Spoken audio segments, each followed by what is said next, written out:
ठीक है। तो अब 2013 से लेकर अब तक ज्यादा फोकस किया जा रहा है कि एल्गोरिथम जो है वो क्या हो, डीप लर्निंग की तरफ आए, अनसुपरवाइज लर्निंग की तरफ आए, क्योंकि इन एल्गोरिथम के रिजल्ट्स भी अच्छे हैं, दे आर गेटिंग मैच्योर। अब ये एक कॉन्सेप्ट था जिसे कहते हैं वर्ल्ड लर्निंग एल्गोरिथम। अब ये कॉन्सेप्ट ये है कि ह्यूमन की माइंड में जो न्यूरॉन्स है ना, हर न्यूरॉन मैम जी 2013 से या 2014 से? नहीं, 13 में डीप लर्निंग का कॉन्सेप्ट आ गया हुआ था। पहला मॉडल जो ठीक है। बन गया था ना, वो मॉडल 2013 में लॉन्च हो गया था उसका आइडिया, बट वो बहुत छोटे लेवल पे था। फिर ठीक आहिस्ता है। आहिस्ता उसके अंदर मजीद बेहतरी आती गई थी। ये कॉन्सेप्ट है that is called one learning algorithm. One learning का मतलब पता है क्या होता है बच्चों, कि अगर मैं देख रही हूँ ना, तो एक स्पेसिफिक मेरे माइंड में कॉर्टेक्स है जो कि मेरे देखने के लिए रिस्पॉन्सिबल है।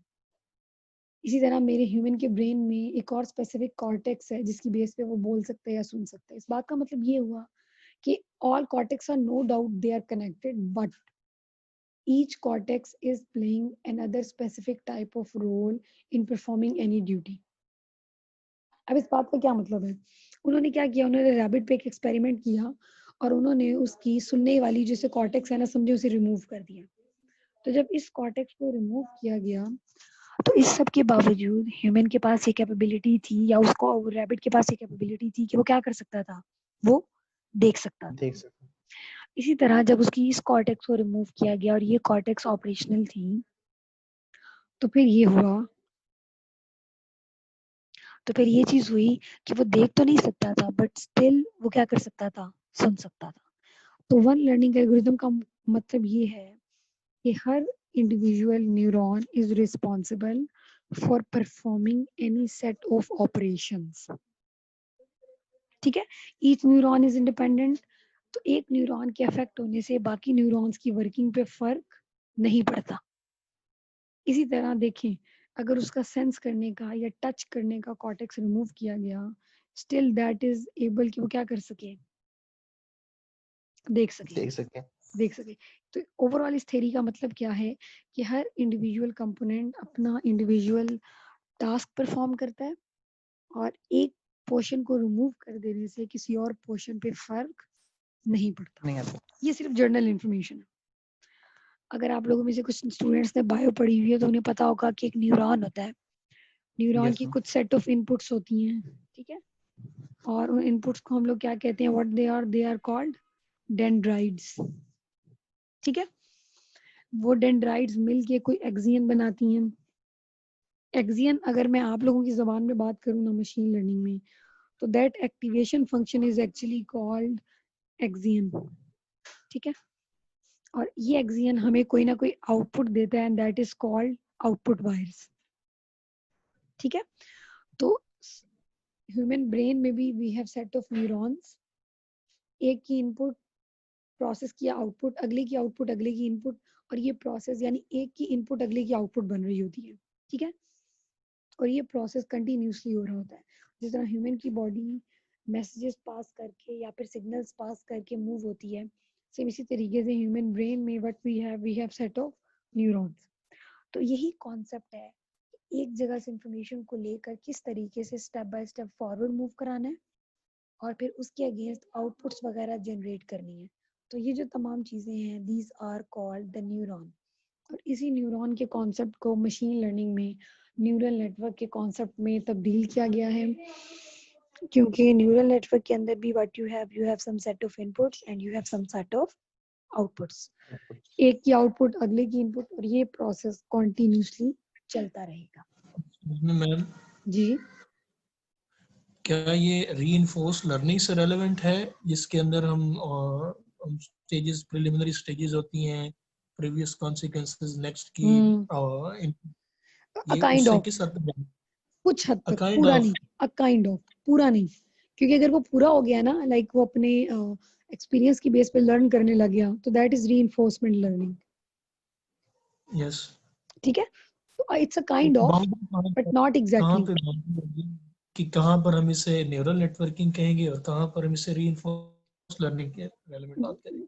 जब वो अपने एक्सपीरियंस की बेस पे खुद ही डिसीजंस लेने लग जाए कि उसे राइट मूव जी करना मैम। है या लेफ्ट मूव करना है, दिस इज रीइंफोर्समेंट लर्निंग। ठीक है, और जब वो अपने And वेट्स को इतना लर्न अच्छा कर ले कि उसकी क्लासिफिकेशन अच्छी हो जाए, वो डिसीजन नहीं मेक कर रहा, he is not gaining any type of advantage और डिसएडवांटेज, या he is not winning the game, ठीक है, उसे कोई पॉइंट्स मिल रहे but हैं, he उसकी is, नेगेटिव मार्किंग but नहीं हो रही। it is being able to take the decision, हाँ, and डिसीजन that तो is फिर same nature of reinforced learning. नहीं नहीं, ऐसा कुछ नहीं है, इसके अंदर कहीं हिस्ट्री सेव नहीं हो रही, you have no specific component जहां पर हमारे प्रीवियस एक्सपीरियंसेस सेव हैं, but in reinforcement learning you have another component जो कि प्रीवियस एक्सपीरियंसेस की इंफॉर्मेशन रख रहा है। अगर आप में से किसी ने नाम सुना हो ना LSTM का, anyone have the concept of LSTM और RNN, नो मैम। ये गेट्स हैं। यस हाँ RNN सुन। RNN का एडवांस वर्जन है LSTM, ठीक है। तो ये कुछ Okay. गेट्स की बेस पे कुछ इंफॉर्मेशन पुरानी रखता है, कुछ नई डालता है, फिर सोचता है कि सिर्फ पुरानी को रखना या नहीं रखना। जी जी बोले। सिर्फ उसकी वो बाउंड्री है, फिर हम इस लिहाज से यहाँ पे आ जाएंगे कि अगर पिछली की स्टेट्स को सेव करके रखता है तो फिर वो रीइंफोर्समेंट हो गया, अगर वो नहीं एग्जैक्टली तो फिर एग्जैक्टली अगर मैम ये सेव नहीं करता previous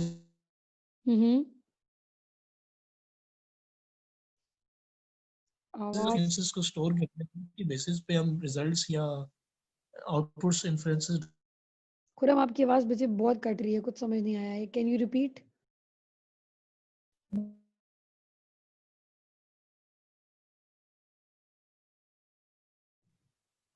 Khurram ji can uh you रही है रिपीट? आपको? Khurram can you repeat?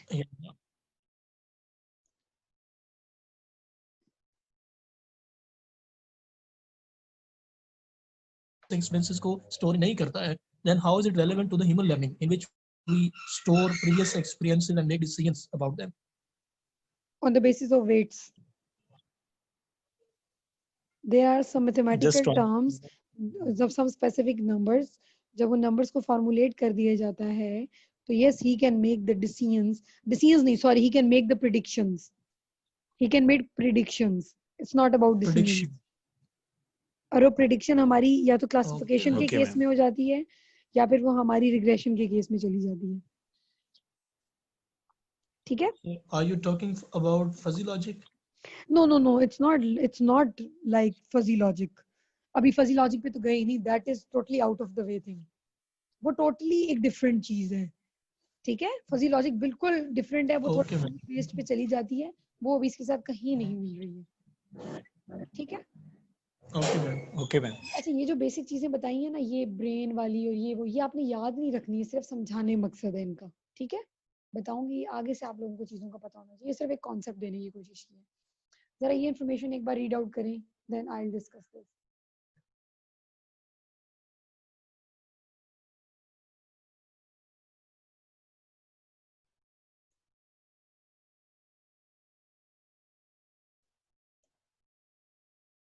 आज अक्सा की आवाज नहीं आ रही, अक्सा बड़ी खामोश खामोश। अक्सा बच्चे समझ आ रही है या लगाया अगर कहीं इधर उधर है? अनम आपको समझ आ रही है बच्चे? यस मैम आ रही है। जी मैम आ रही है। ओके ओके, सुहेब, शकील, सुफियान, पता नहीं गायब भी हैं किधर है। यस मैम अब आ रही है समझ। चले ठीक हो गया। तो अब ह्यूमन की, जी जी अटेंडेंस लगा देंगे, अटेंडेंस की छोड़ो, पढ़ाई की बात किया करो मेरे से कि मैडम हाँ हमें समझ आ रही है, पढ़ाई की अटेंडेंस कम हो जाएगा।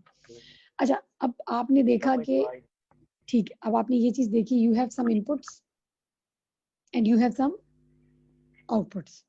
सेम यही कॉन्सेप्ट देने की कोशिश की गई है मशीन के अंदर भी एल्गोरिदम्स की।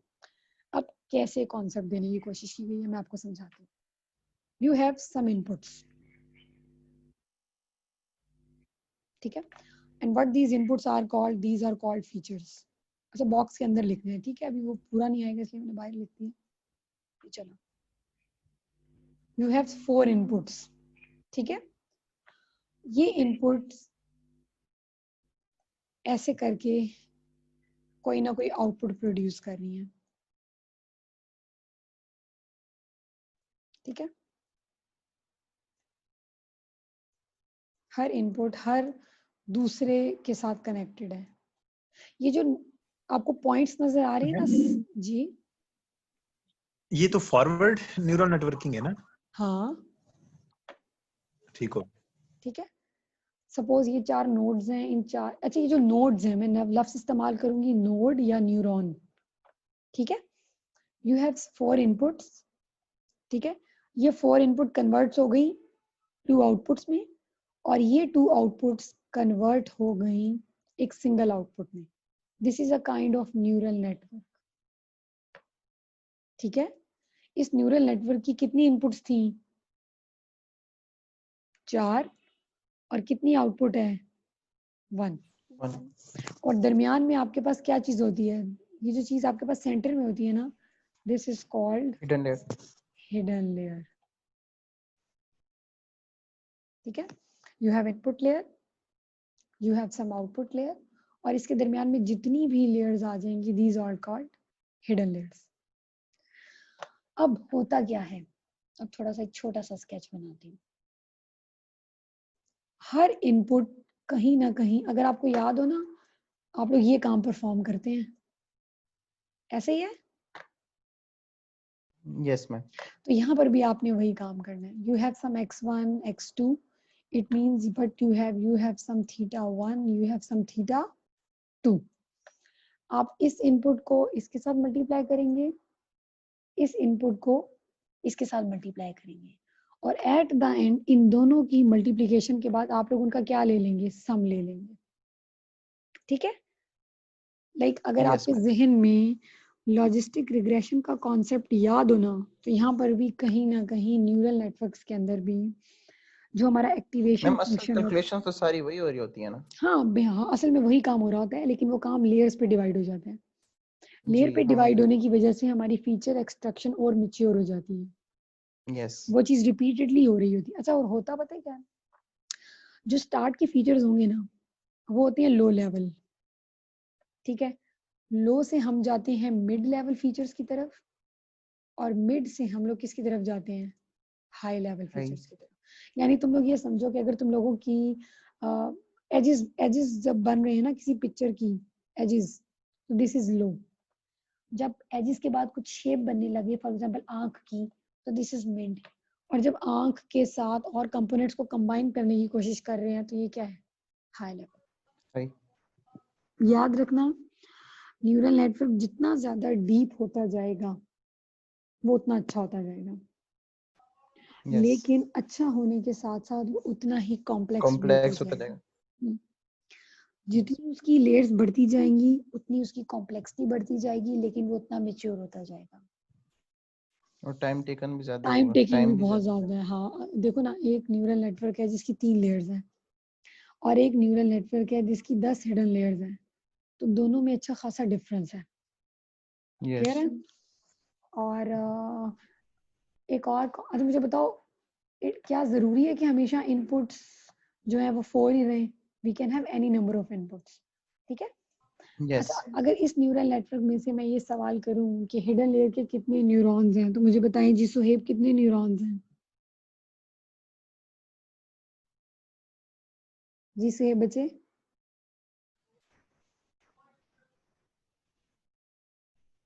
कसवर आप बताओ। मैम 2 हैं। यहाँ पे क्वेश्चन भी है मेरा। जी जी, पूछो। दरमियान में जितनी भी आपकी हिडन लेयर आएंगी, क्या वो सारी ही मींस की हिडन लेयर होंगी, या उनका कोई स्पेसिफिक कुछ तादाद या ऐसा कुछ है? नहीं, कुछ भी नहीं है, कोई स्पेसिफिक नहीं है। They can be any number. By default हम कहते हैं hidden layer 1, hidden layer 2, hidden layer 3, ठीक है। लेकिन मैडम बहुत से आर्किटेक्चर होते हैं, हर किसी की अपनी होती है, मतलब स्पेसिफिक। जिस तरह किसी के 5 हैं, और रेजनेट 18 में भी आता है, 36 में भी, डिफरेंट आर्किटेक्चर्स के 36 में कहाँ से आता है रेजनेट? वही रेजनेट इससे ज्यादा का होता है, इतनी ज्यादा हिडन लेयर्स का। पता है क्या? जी, वो ये चीज कहीं पढ़ी थी, तो वो वहां पे ये कह रहे थे कि शायद जितनी स्पेसिफिक नंबर्स की भी सम टाइम बात कर रहे थे। हाँ जी, मैं बताती हूँ। पता है क्या, डिफरेंट लोगों ने ना डिफरेंट लेयर्स के थ्रू उसके रिजल्ट्स को चेक किया, और अभी तक मार्केट में कोई ऐसा रिसर्च नहीं आई जो क्लेम कर सके कि इतनी लेयर्स करो तो ठीक है, इतनी लेयर्स करो तो नहीं ठीक। लेयर्स को बढ़ाना या लेयर्स को घटाना, न्यूरॉन्स को बढ़ाना या न्यूरॉन्स को घटाना, ये तमाम हिट एंड ट्रायल है। और ये तमाम की तमाम चीजें हमारी बेस करती हैं डाटा सेट पर। ये बाकी इनपुट पे भी डिपेंड करती है ना, इनपुट हमारी कैसी है, कोई वही किसी ना, पे अच्छा डाटा सेट पे परफॉर्म्स कर जाता है और किसी किसी पे। मैंने यही तो बोला, डाटा सेट पे डिपेंड कर रही है। जी क्या पता 3 लेयर मैम, इमेज पे। जी जी क्या ये क्वालिटी ऑफ डाटा सेट पे डिपेंड करता है या no no no number of data set no no इसके ऊपर करता है? टाइप ऑफ डाटा सेट पे डिपेंड कर रहा है। either it's an image or a video or an audio or a text. I'm talking about the relevance of our data to the output or inferences. No, it doesn't matter. It doesn't matter. मैं बता दी। इसमें तो हमारे पास garbage values भी काफी आ जाएंगी जिनको automatically पहले लर्न करना पड़ेगा, फिर हमें से डिस्क्रीट करना पड़ेगा कि whether it is in the error domain और ये हमारे आउटपुट से रिलेवेंट। मैं बताती हूँ, that is why we normally pre-process our data sets. After pre-processing, normalization, exactly. After pre-processing of your data, you pass that data to your neural networks. Like अभी मैंने अगर मैं जिस पे काम करती, मैंने जिस पे काम किया, मैंने 1 महीना अपने डाटा सेट पे लगाया सिर्फ। मैंने उस पूरे डाटा को प्री प्रोसेस किया, उसके बाद वो डाटा मैंने न्यूरल नेटवर्क्स को पास किया। ठीक है, तो ये चीज होती है। नाउ इट्स डन, क्लियर, आगे चलें। मैम वो जो आप बात कर रही थी हिडन लेयर न्यूरॉन के, तो वो तो इसी तरह होता है ना कि भाई जितने हमारे पास इनपुट लेयर्स होती हैं उसके 2/3 जो होता है हमारे पास, नहीं, इट्स नॉट नेसेसरी। ना, इट्स नॉट नेसेसरी। ऐसा कोई रूल नहीं है, no rule. You can have any number of neurons. Again अभी तक इवन इतने बड़े बड़े वो जो है ना, क्या नाम है उसका, आयन गुडफेलो का जो ऑथर है ना गैंस का, जिस बंदे ने गैंस बनाए हैं, बड़ा जबरदस्त रिसर्चर है, उस बंदे ने ये कहा था कि he was like it's an hit and trial. एक प्रॉब्लम पर 3 न्यूरॉन भी अच्छा रिजल्ट देंगे, प्रॉब्लम वो डाटा टाइप चेंज करते 3 न्यूरॉन भी फेल कर जाएंगे। आपको पता है ये न्यूरॉन की गेम या हिडन लेयर की गेम को क्या कहते हैं? इसे कहते हैं पैरामीटर्स की ट्यूनिंग करना। इफ यू रिमेम्बर, मैंने आपको एक बार कॉन्सेप्ट बताया था, पैरामीटर्स की ट्यूनिंग करना। इस बात का मतलब ये होता है, अगर मैं लर्निंग रेट को 0.01 करूं तो कुछ रिजल्ट, और अगर मैं इसको 0.001 करूं तो कुछ रिजल्ट। जिस तरह आप पैरामीटर सिलेक्शन करते हैं, लर्निंग रेट सेट करते हैं, इनपुट सेट कर रहे हैं, हिडन लेयर सेट कर रहे हैं, न्यूरल नेटवर्क सेट कर रहे हैं, न्यूरॉन सेट कर रहे हैं, एक्टिवेशन के फंक्शन सेट कर रहे हैं, तो इसी तरीके से न्यूरल नेटवर्क का स्ट्रक्चर बनाने को भी क्या कहते हैं? Hyper parameters tuning. ये ट्यूनिंग जितनी अच्छी होगी उतने हमारे मॉडल की एक्यूरेसी बढ़ेगी, और ये ट्यूनिंग जितनी बुरी होगी उतनी हमारे मॉडल की एक्यूरेसी क्या करेगी? डिक्रीज हो जाएगी। ठीक है, चलिए चलते हैं। यहाँ तक कोई कंफ्यूजन? ये 22 मीन्स थीटा 0, ठीक है, और बाय डिफॉल्ट उसकी वैल्यू हम लोग क्या करते हैं, सॉरी थीटा 0 कह रही हूँ, x 0, और उसकी वैल्यू हमेशा बाय डिफॉल्ट क्या होती है? 1 होती है ना। तो मैं उसको लिखूं या ना लिखूं कोई भी फर्क नहीं पड़ता। चलें, ये देखें, अब मुझे बताएं इस न्यूरल नेटवर्क की कितनी इनपुट्स हैं? मैम आपकी आवाज कट रही है। इस न्यूरल नेटवर्क की कितनी इनपुट्स हैं? 4। हाँ जी 4 ही हैं। और कितनी आउटपुट्स हैं? जी मैम 1 आउटपुट है। तो अगर मैं इस न्यूरल नेटवर्क में थीटा को लिखूं या w लिखूं, तो इस बात का मतलब क्या है? They both are weights.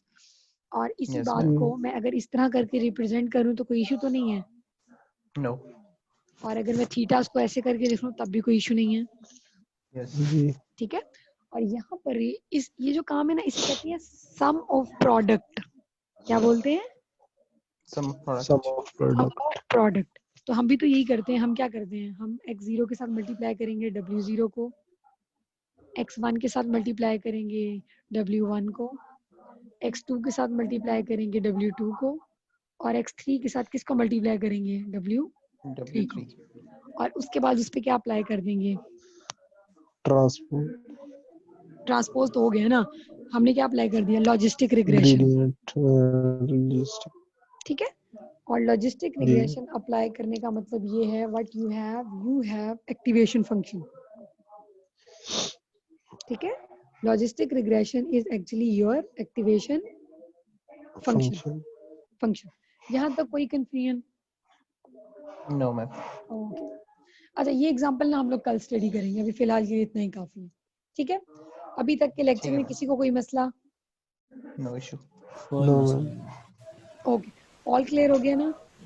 Yes ma'am. Yes. अक्सर बच्चे आपको भी?